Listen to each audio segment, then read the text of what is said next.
Good morning, everyone. Welcome to today's call. We're nearing the end of October and approaching, of course, this weekend, our global annual convention.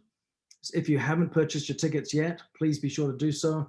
You can find the links for that on the back office of my Nikan. And of course, be sure to share it. This week is a week that should be invested heavily in sharing that link and that invite to as many people as possible so that they can see what we're about at a high level. Catch the vision of where we're going, what we're striving to accomplish, and who's partnering with us. We've got an incredible lineup of expert speakers that are partnering with us on this weekend's event. So something to really be proud of and something to show off with confidence. So I would encourage you to get those invites out there to as many people as we can and take some time, schedule some time to make it count.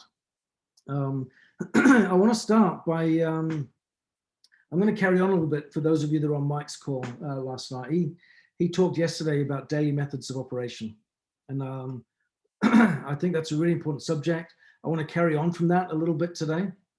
And I want to start off by sharing an interesting scientific evidence that backs up the need for daily methods of operation. There's an oft repeated theory, isn't there, that people who are lost walk in circles. Have you heard of that before? Have you maybe seen that in the cinema where people are lost in the woods and they're walking around trying to find their way out, and they find that they've ended up right back where they came from, right back where they started. They've walked around in a circle. Well, not long ago, scientists at the Max Planck Institute for Biological Cybernetics actually tested that theory to see if there was any evidence that would suggest it was valid. They took some participants to a thick forest and gave them some simple instructions. The instructions were this: walk in a straight line. There were no visible landmarks. The test subjects had to rely solely on their sense of direction. How do you think they did? How long do you think it took before they started to stray from that straight line? And did they actually walk in circles? Well, the scientists actually concluded that people really do walk in circles when they don't have reliable cues to their walking direction. When questioned afterwards, some participants self-confidently claimed that they had not deviated in the slightest. Despite their high confidence, GPS data frighteningly showed that they had walked in loops as tight as 20 meters in diameter. That's a pretty small circle, isn't it? So why is it that we have such a hard time walking in straight lines? Some researchers hypothesized that small, seemingly insignificant deviations in terrain make the difference. Others pointed to the fact that maybe we have one leg that's slightly stronger than the other. More likely, however, we struggle to walk in a straight line because of increasing uncertainty about where straight ahead is. Regardless, whatever the cause is, human nature says this: without reliable landmarks, we drift off course. Yeah, without reliable landmarks, we drift off course. There could be a host of different reasons. Maybe it is rough terrain. Maybe it is one leg stronger than the other. Maybe it is lack of confidence or insecurity myself in where I'm going and what I'm doing. Whatever the reason is, there is evidence now that proves that when we don't have clearly defined markers, we will not walk in straight lines. Well, what does this have to do with what I'm talking about today? Well, if we're wanting to achieve our goals, to grow our Niken business, to get onto Team Kaizen, to get onto Team Tai Chi, which I must say again as a sidebar very quickly, a huge congratulations again to Bob and Sue Gruber, who have qualified for Team Tai Chi this year. What a fantastic result that is. So a huge congratulations to them. And I would say, do they have daily methods of operation? Do they know what they're doing on a weekly basis? I would say they do. I don't believe that they did that by chance. That was not fate. That was not luck. That was a deliberate goal that was achieved on purpose. Sue, can I put you on the spot for just a minute? Please unmute your line, because I'm sure there are plenty of people that are going, well, it's only October. What have you done? How have you done it? What are some daily methods of operation that you have pulled in to your business building activities that have helped you get to where you are? What do you do on a consistent basis? Okay, is our TV bothering everybody? I can hear it. That's why I put my earphones in. I can see and hear you fine. Okay. First of all, we do something for Nikan every day. Yeah. That's just the way I roll. You know, it's not a job. I love doing it. Okay. Every morning I know where my totals are, if we've gotten any sales. You know, we have watched our volumes. You know, we did intend to do this, and we wanted to do it before the end of the year. I hate scrambling. So I think knowing what's happening, what happened during the night, what happened, you know, where we are at the beginning of the day, where I want to be at the end of the day. I follow up. I do so much follow up. I do my contact mapping app almost daily, and at least 5 out of 7 days, I've added new people to my contact mapping. I've gone in, if somebody's placed an order, I've made changes and made notes and made my reminders. I really depend on that contact mapping to keep me, you know, focused on what my business is doing. You know, we have our calls that we do. I don't do all the calls, but we have some that we try to get on frequently, you know, more than not. And so I know it's in my calendar. The kickoff call is in my calendar. The Nikan Next is in my calendar. Your call, this call is in my calendar. I put the ones that I want to do for sure in my calendar, and that way they take preference to whatever, you know, the rest of my day is scheduled around that kind of stuff. And we have a lot of other things going on with grandkids and family, and it's not that I don't do Nikan all day every day, but I do it every day. And I think those are my major things. We you know, we have our own personal blog site, website, and I keep an eye on that. I just try to stay focused on what's happening, whether it's how much money we're spending, how much money we're making, who I need to call today, who I need to send a postcard to. I was a couple minutes late coming on today because I had received a phone call from a brand new customer that just received our postcard. And she was calling me to thank me, you know, for that. And she was so surprised, you know, that someone did that. And so, you know, it's those kind of things. I don't know, I just want to stay connected to the business and what's happening. And we try to always know what's happening and what we need to do to make the next thing happen. Yeah, I love it. Well, I think there is a couple of things there that really stood out to me, Sue, that I think are worth reiterating and highlighting. And that is, on a daily basis, you're checking both in the morning and in the evening where you're at in Nikan. Yeah, you're engaged with Nikan on a daily basis, but you're always checking. Now, I interpret that because I know my wife does the same thing. She's on in the back office multiple times a day, looking at what is our PV, what is our PGV, where is the volume at, and how does it align with our goals for the month? How are we tracking? And I think that's important because, to that earlier point of walking in a straight line, those are what in business terms are referred to as key indicators, aren't they?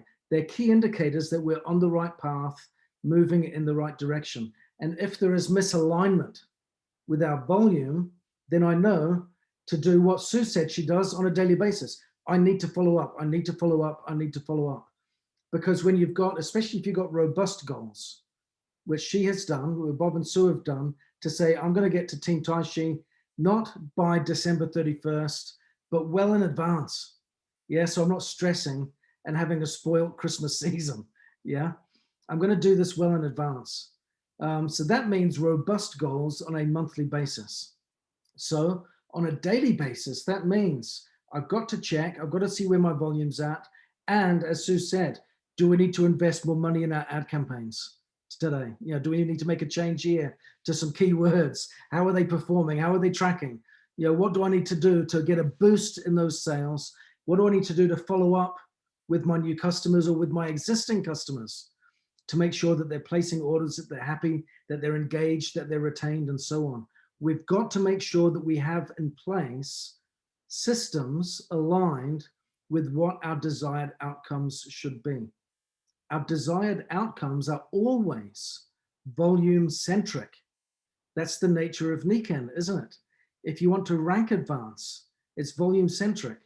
If you want to achieve an incentive, it's volume centric, whether it's a power start and you're just getting started and you need 1,500 points, or whether it's Club Kiai and it's a quarterly incentive, or whether it's Team Kaizen or Team Taishi. It's all volume centric. So we need to make sure that we're bringing the people in, we're supporting them, we're nurturing them. And I, like you, Sue, very quick to send out responses when someone has placed a new order, they're a new customer, let them know, thank you very much, we love you, we're grateful, and engage and provide that customer service. Make that a part of your DMO, your daily method of operation. So there are some other fundamental activities that need to be involved for us to keep us on that straight course towards achieving our goals. And that is, of course, yes, we want to be keeping on top of what our volume is on a daily basis. Yes, we want to make sure that we're doing the follow-up on a daily basis. And there should be a lot of time spent in follow-up. But if I'm not inviting people to begin with, if I'm not delivering presentations to begin with, if I'm not sharing presentations or inviting people to participate in ABCs, then what follow-up do I have to do? Nothing. I don't have any. And therein lies the challenge for many people. They can check their volume every day, but what good does that serve if I'm not laying any foundation beforehand to ensure that I have control over it increasing? Yeah. Otherwise, I'm just resting on my laurels, waiting for someone else within my team or organization to do the heavy lifting, and wishing perhaps that they would do something by the end of the month. That's not a strategy, is it? It's not a strategy. So what we need to do is make sure at the beginning of each day, at the beginning of each week, the beginning of each month, on a consistent daily basis, we are doing critical activities, engaging with critical activities that require valuable follow-up experiences to take place. What are they? What are those daily activities that require and necessitate the follow-up? Well, it's creating new content that we can share on Facebook, for example, isn't it? Or Instagram, or LinkedIn, or Twitter, or whatever other social media platform it might be. Or it might be your own blog, to Sue's point, or information or content that you're putting on your website. But create consistently 3 pieces of valuable content a day. I think that's worthwhile doing. Meet on a regular basis. If you really want to grow your business, at least 5 new contacts a day. Add them to your list.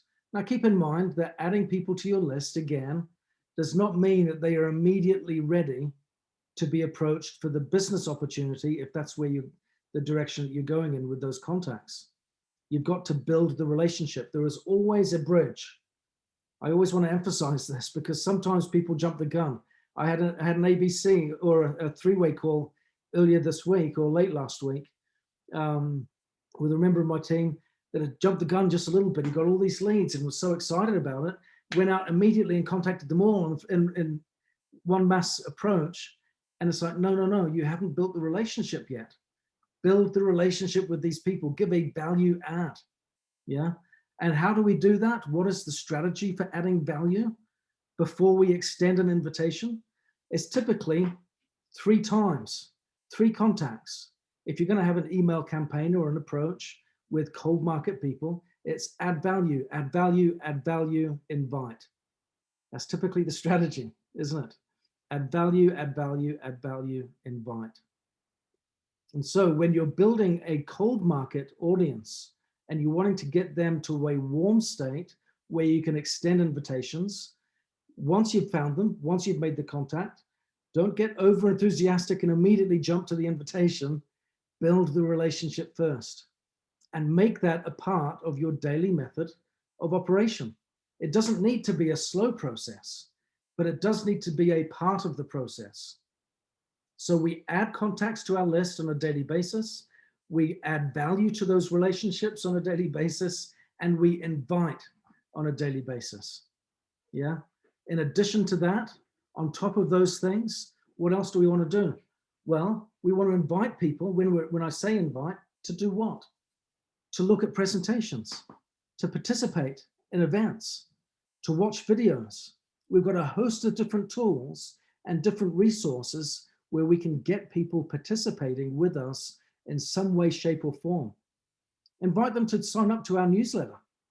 Mike and I have a newsletter that we send out every week. It's got meaningful content, I think, for new people and for guests. And we've started posting now videos at the bottom of that newsletter that will take them to some resources about NICAM. We've had people like, we've had experts in our industry. We've had people like Dave Bolzer on there.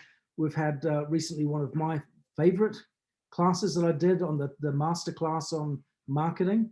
We've got a number of different videos that we've got there that can help people feel assured and comfortable that they're in a safe space, a good place for building their business. Yeah.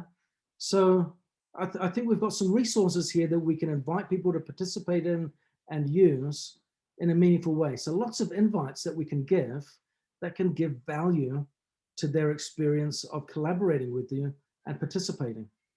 And then, of course, another daily method of operation is what Sue has already said, and that is the critical, always repeated skill of follow up. And we should make sure that we follow up with people daily. And when I say daily, I mean make sure that follow up is a daily activity that we have on our list of things to do. And I love the fact, if you reverse engineer, if I can't follow up with someone on a daily basis in my business, there is not enough activity going on. Wouldn't you agree? If I can't follow up with one person on something on a daily basis in my business, then there is not enough activity going on. We should be able to follow up with at least 5 people every day. If we want to have a growing, thriving business, at least 5 people on a daily basis, follow up with some commitment, some invitation, some action that has taken place that we want to celebrate, we want to recognize, we want to cheer, we want to follow up and just resolve any objection or concern, or just find out more information and help them take the next step. Yeah.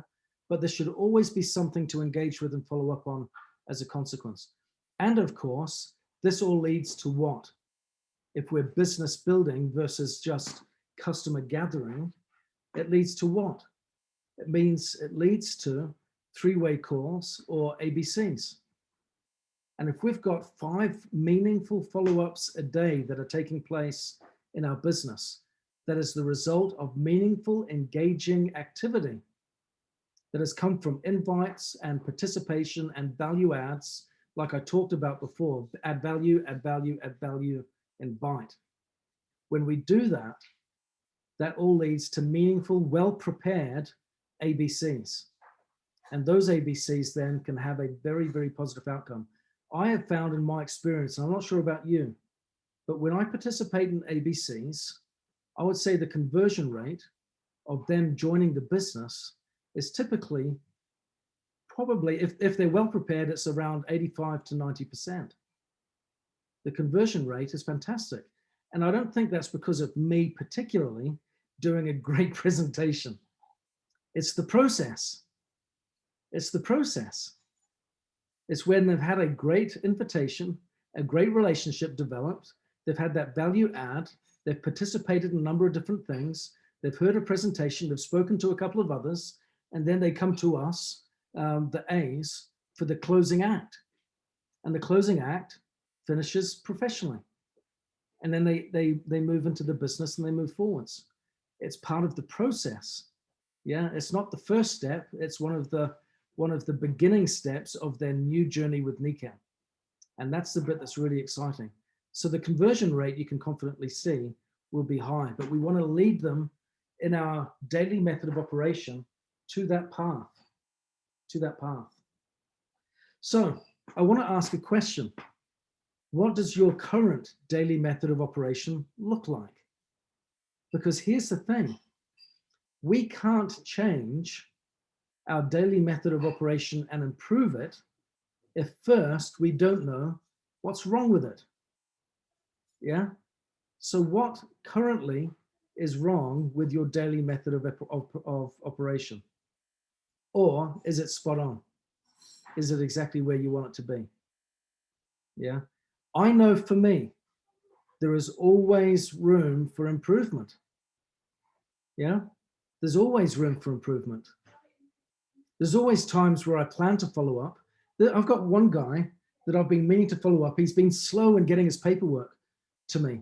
He sent it to me over a week ago now. Over a week ago, he sent it to me, but it was incomplete. And I've gone back and said, oh, we need to sort it out. You missed this part, you missed that part. We need to get it in again. We've chatted a couple of times in between. I've still not got the paperwork. Now that's my bad, not his, because I've not done the follow-up as effectively as I should. So here I am saying, do the follow-up. I need to be a better example of this myself right now with this guy, because I want to get that in by the end of the month. Yeah. I contacted him at the beginning. Now these things happen, don't they? And we do find that we need to follow up and follow up and follow up with people to make sure that the results come in.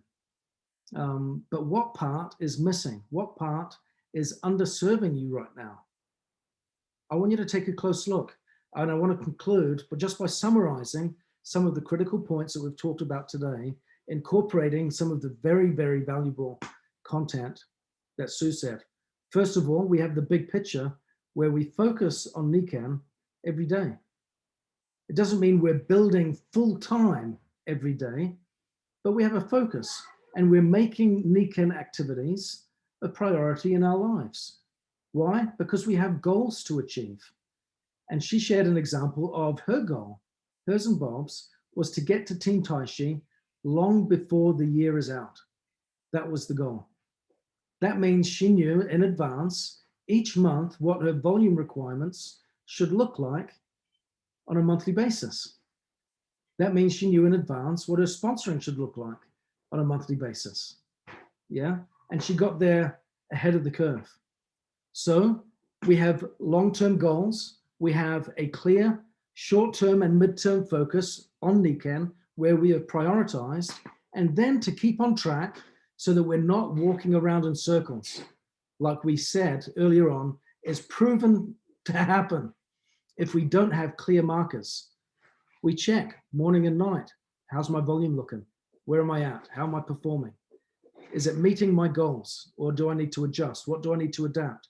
If I'm not checking where I'm at as I walk, I will deviate.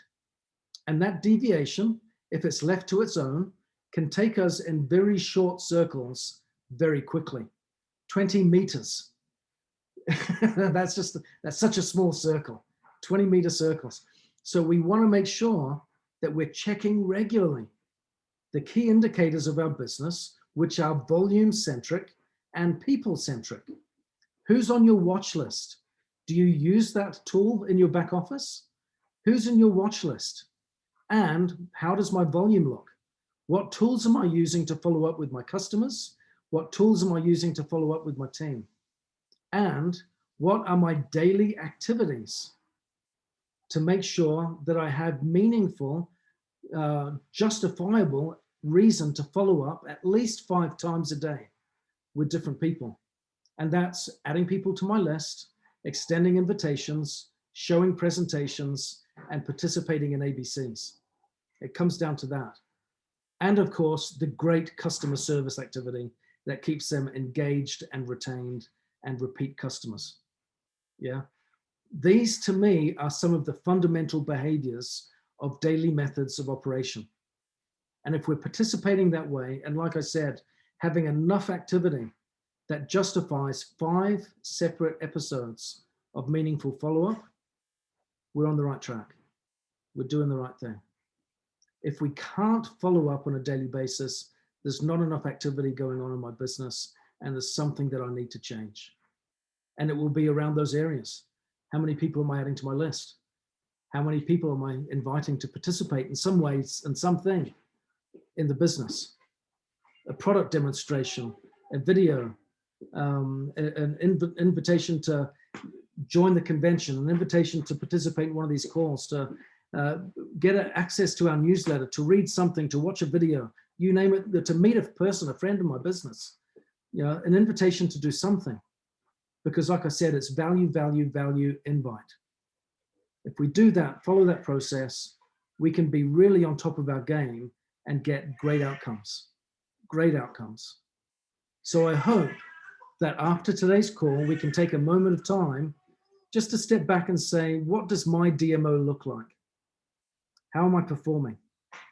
Where does it need improving? And please understand the devil's in the details. If you think that you're doing great, dig in, really explore thoroughly, because there is always room for improvement. Always room for improvement. Go back to the recent newsletter that I did that talked about the British cycling team that was failing so badly for so long that even conventional bike makers didn't want to supply their bikes to them for fear of tarnishing their own brand. Yeah, and then they got a new coach involved, and he started to look at micro changes, little changes to the team's performance, to their diet, to the way that they rode, to the gear that they used, to the way that they performed, the way that they practiced. And eventually they've become, over time, world dominating leaders in their field and win countless medals at every course and participate that they change. Yeah, that 1% daily change. You change 1% every day and you can improve 37 times over in a year. You can be 37 times greater in a year with a 1% change on a daily basis. Yeah. So thank you very much. Emily has just asked a quick question. How can we get and learn the contact mapping app? Quickly, Sue, do you want to just unmute your line and just answer that question for Emily before we close, please? It's been, like 18 months ago. I think it's just contactmapping.com. You can go into your app store if it's an iPhone, or what is it, Google Play or something, if it's an Android, and contact mapping app, you can just get it that way. And then it's very easy. It comes with full instructions on how to download it. You can put all your contacts in it with a quick, import system that they have. But the app is, I'm going to try to pull it up here so you can see it. It's kind of orange. Oops, that didn't do it. It's kind of orange with the C. You probably can't even see it. It's the orange one with the C, and then it's got like dots on it with all the lines connected, and it's called contact mapping. And it's free. I mean, you can get one that you pay for that has more bells and whistles, but I've never done that. I just use the free one, and it's worked marvelously for me. Excellent. Thank you so much, Sue. And thank you, Emily, for asking the question. So I hope this has been of help today. And again, my invitation to all of you to interrogate your daily method of operation. Interrogate it. Be brutal in your evaluation of it. Look for ways to improve. Apply some of the principles we've talked about today. And let's move forward more confidently that we're in the driver's seat of our business, because we know the daily things that are required to do to take us on a straight course towards our goal, and not have us drifting or veering off because we don't have those markers in our path and our journey, and we're just going to end up going in circles. That is not what we want. So let's make sure our course is straight. Let's make sure it's focused, and let's make sure we feel confident that we're focused and straight in our path because we have a clearly defined daily method of operation. Thank you all so much, and we'll see you next week. Take care, everyone. Bye-bye.